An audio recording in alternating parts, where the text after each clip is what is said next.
All right, guys, welcome to the channel. Here for another review from the House of Ashur. We are on episode 3 of season 1, entitled Unworthy. Now, before I give my review, I always have to give my score. If you're new to the channel, scoring system is 0 to 5, 0 being trash and 5 being a masterpiece. This episode, I was really torn. I didn't know whether to give it a 2.5 or a 3. I mean, I'm still at this point, I'm about to do the review and I'm still unsure. So what I'll do here is I'll give this one a high 2.5, not quite a 3, but a 2.5, a high 2.5 out of 5. So we got the score out of the way. So let's go ahead and let's get into this review. Now, as far as the review goes, the title of the episode is Unworthy. And a little bit down the road on this review, I'll discuss more into that title and how it refers to the show.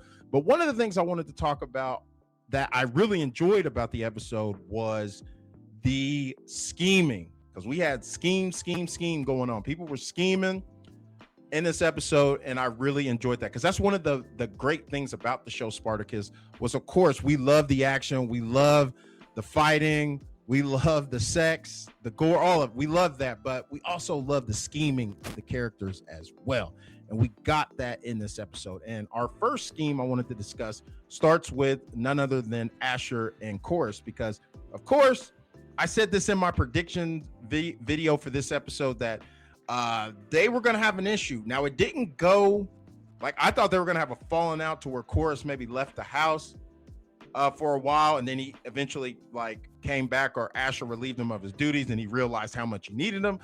But that's not what happened. What ended up happening was we didn't see it on screen. It happened off camera, but they devised a plan to get a meeting with Opiter. Now, Opiter, he is in charge of Eludis as well, and they're hoping to gain an audience with him and maybe sway him to allow their guys to be in the upcoming games. I believe the games they're going to be Senator Gambinas's game. So the whole thing is he wants to approach Opiter because he tried with Gambinas in the last episode, and he told Ashur to kick rocks. Even though when he asked him to be honest with him, he still kicked rocks with him. But we'll find out later on there was a method to that madness, and like I said, more schemes. But anyway, so on his way, he runs into Gambinas's wife. And let me tell you, man, let me tell you about, she's a problem. She is a problem.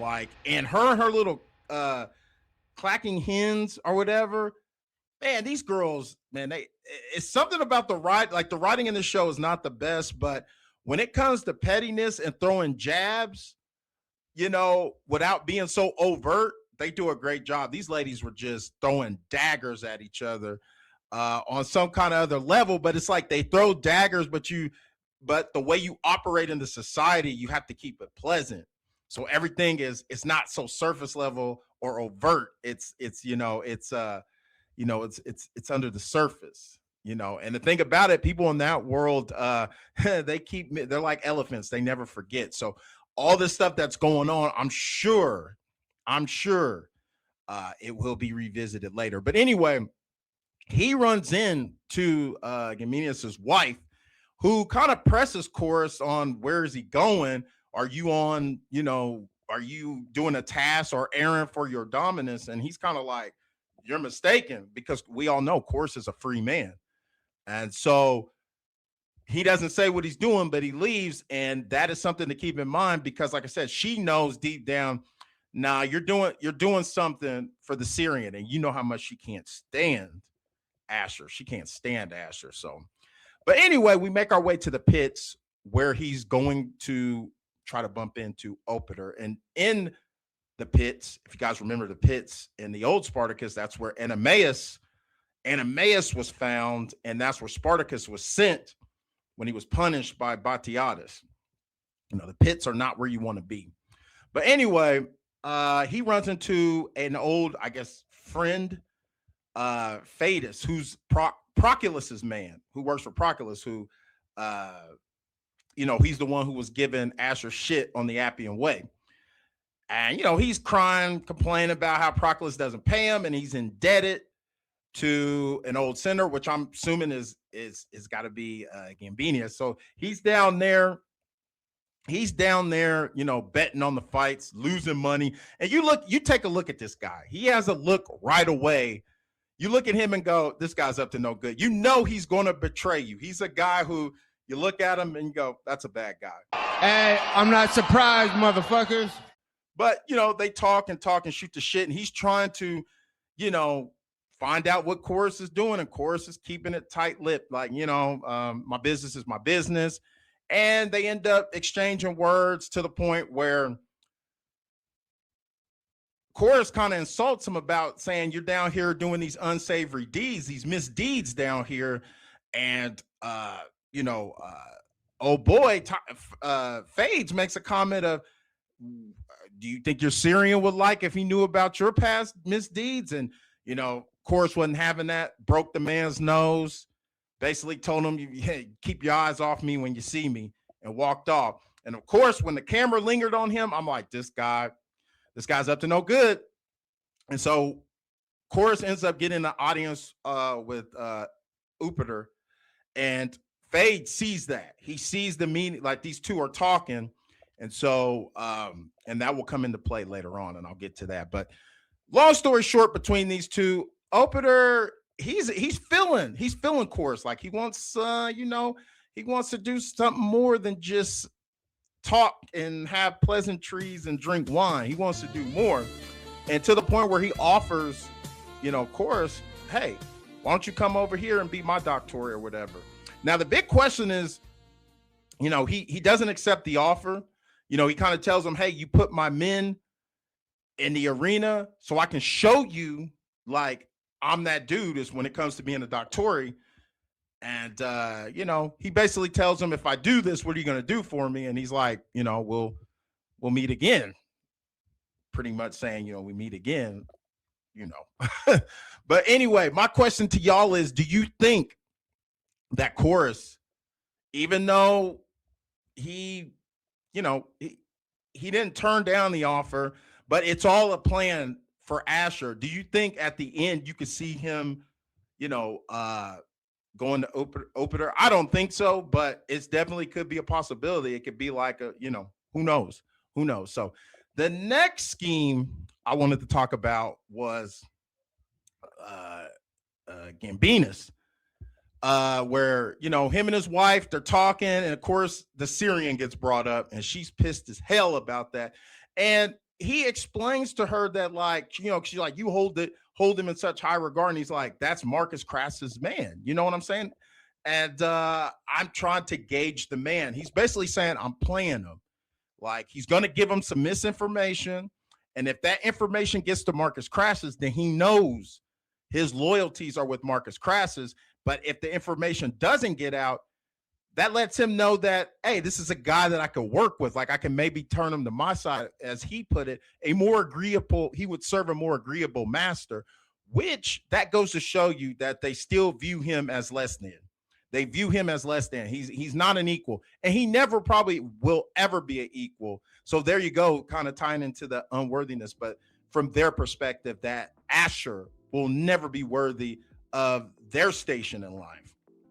And so this causes a friction and argument, because he tries to explain to his wife that by using Ashur, he can, if something does jump off between Pompey and Crassus, he can use Ashur to maybe temper, things to prevent a civil war. Now, if we know the history, we know the civil war actually doesn't happen between those two. It happens between Pompey and Caesar later on. But, it comes to a point where the wife disagreed, to a point where, and I'm glad, Gambinas put his nuts down and told her that is it. And he put her in her place. And I think the conversation that he had with Ashur about people behind his back saying, yeah, your wife is the one that's running the show, she's got your nuts or whatever. So he shut her down, which pissed her off. And so what ends up happening is later on in that episode, Gambinas' messenger brings a message to his wife to give to Gambinas, and she goes, no, I'll take it. She reads it.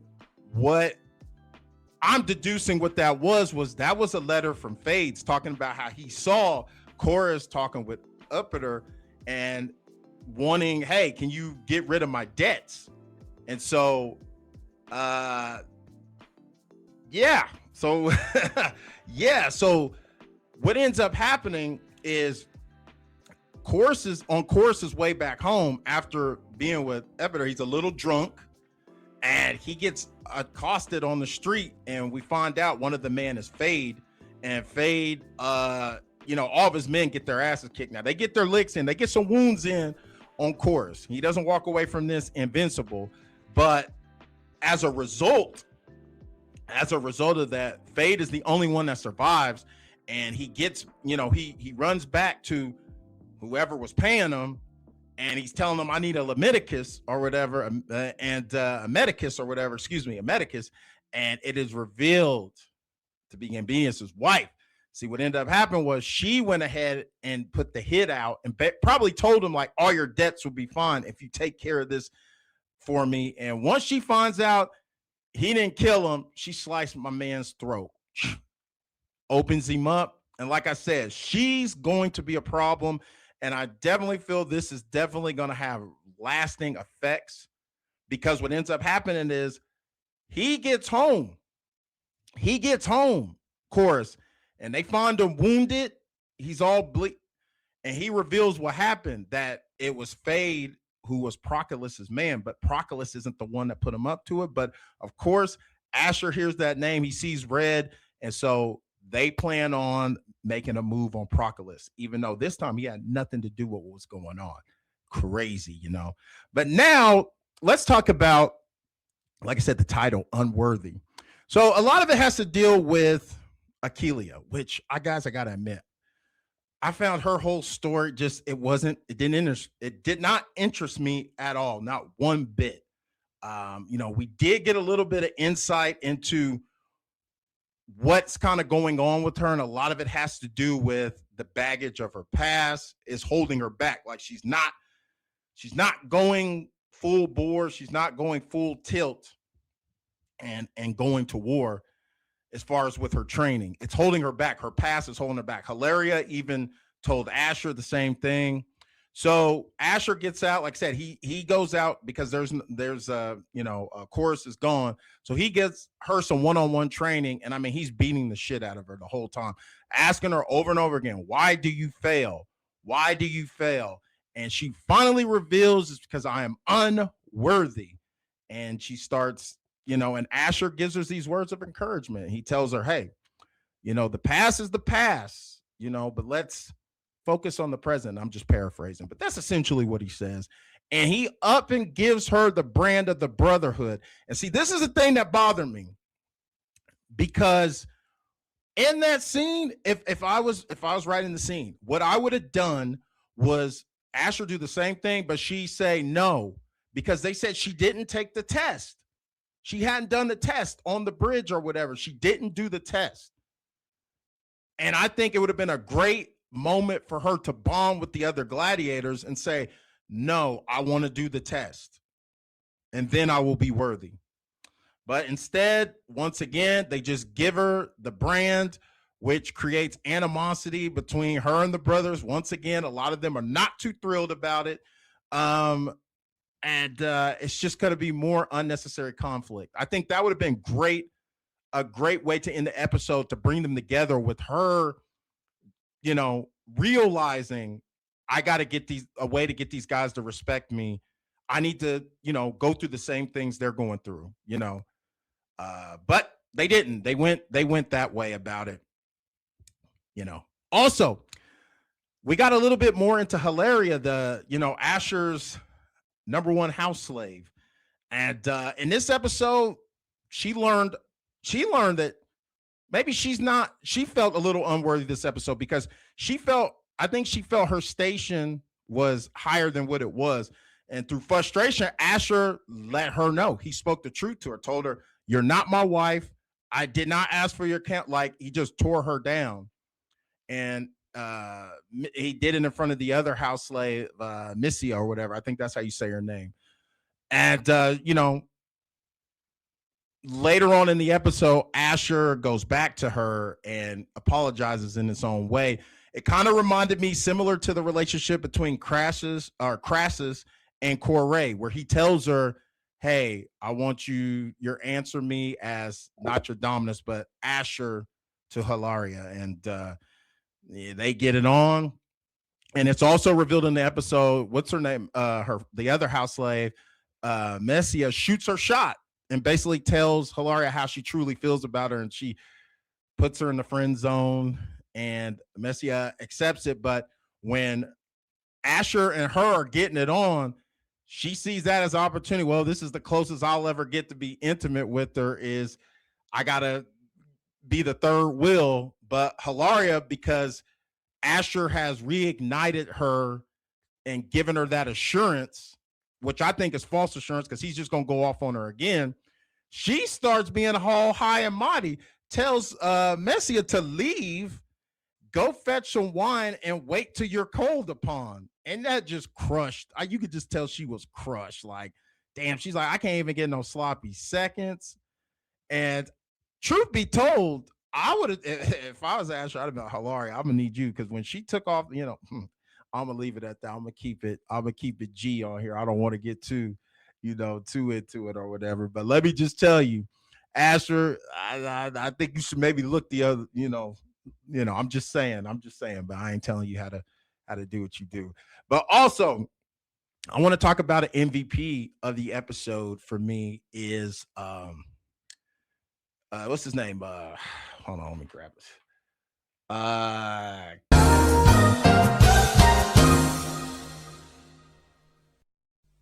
Kelidus. I'm sorry, Kelidus. I had to make sure to check the name. Kelidus. One thing that these first two episodes I think didn't do a great job of is establishing some of the other gladiators. And even though they didn't do that, Kelidus is one of the ones I definitely enjoyed. I liked. And we got to see him as Doctori for a day because of course leaving. He handed over the reins to him. And I mean, he took it to it like a duck in water. And I really enjoy him because to me, he is that balance. He's very practical, and he has that balance between still giving us a taste of what the gladiators were back in the day.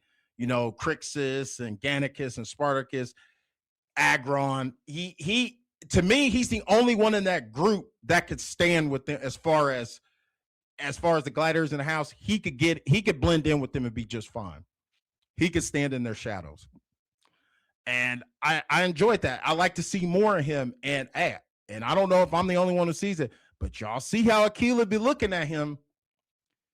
I mean, is it a look of respect, or she trying to get her back blown out? Or maybe it's both. But I feel something's going to happen between those two. If you look at his son looks a little ethnic. I'm going to tell you right now, that man, he colorblind, it looked like, so I don't know. I think we may see something with those two. I really do. So keep an eye on that, guys. But something else that stuck out to me also was when we got the scenes of the city of Capua.